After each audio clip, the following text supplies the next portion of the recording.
Good evening বন্ধুরা। সকালে আমি সোয়েটার না পরে গিয়ে যা ভুল করেছি না বন্ধুরা, একদম কি ঠান্ডা লেগেছিল গাড়িতে, হালকা পাতলা একটা চাদর নিয়ে গিয়েছিলাম, সেই জন্য কিছুটা রক্ষা পেয়েছি। সোয়েটারটা পরে গেলে একটু ভালো হতো।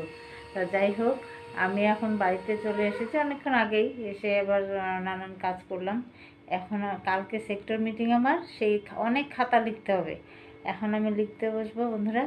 দেখো, দেখাচ্ছি তোমাদের। প্রচুর খাতাপত্র লিখতে হবে আমাকে। আমার বাড়িতে এখন আমি একা। এই যে দেখো বন্ধুরা, কতগুলো রেজিস্টার তৈরি করতে হবে, মানে রেজিস্টার বলবো না, কতগুলো আমাকে ফর্ম মানে লিখতে হবে, এগুলো জমা দিতে হবে। সবজির বিল, খড়ির বিল, তারপর হচ্ছে এমপিআর, তারপরে ফুড স্টক, অনেক কিছু লিখতে হবে।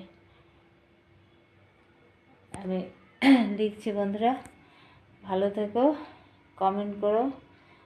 আমি লিখতে বসলে শুধু ঘুম পায়, এই ঘুমটা যে কী করে সারাই, লিখতে বসলেই আমাকে ফেলে দেয়। বন্ধুরা আমাকে একটু বুদ্ধি দিয়ে, তো আমি কী করলে আমাকে ঘুমটা কম পাবে, আমি লিখতে পারবো, আমাকে একটু জানাও প্লিজ বন্ধুরা, জানাও। রাখলাম।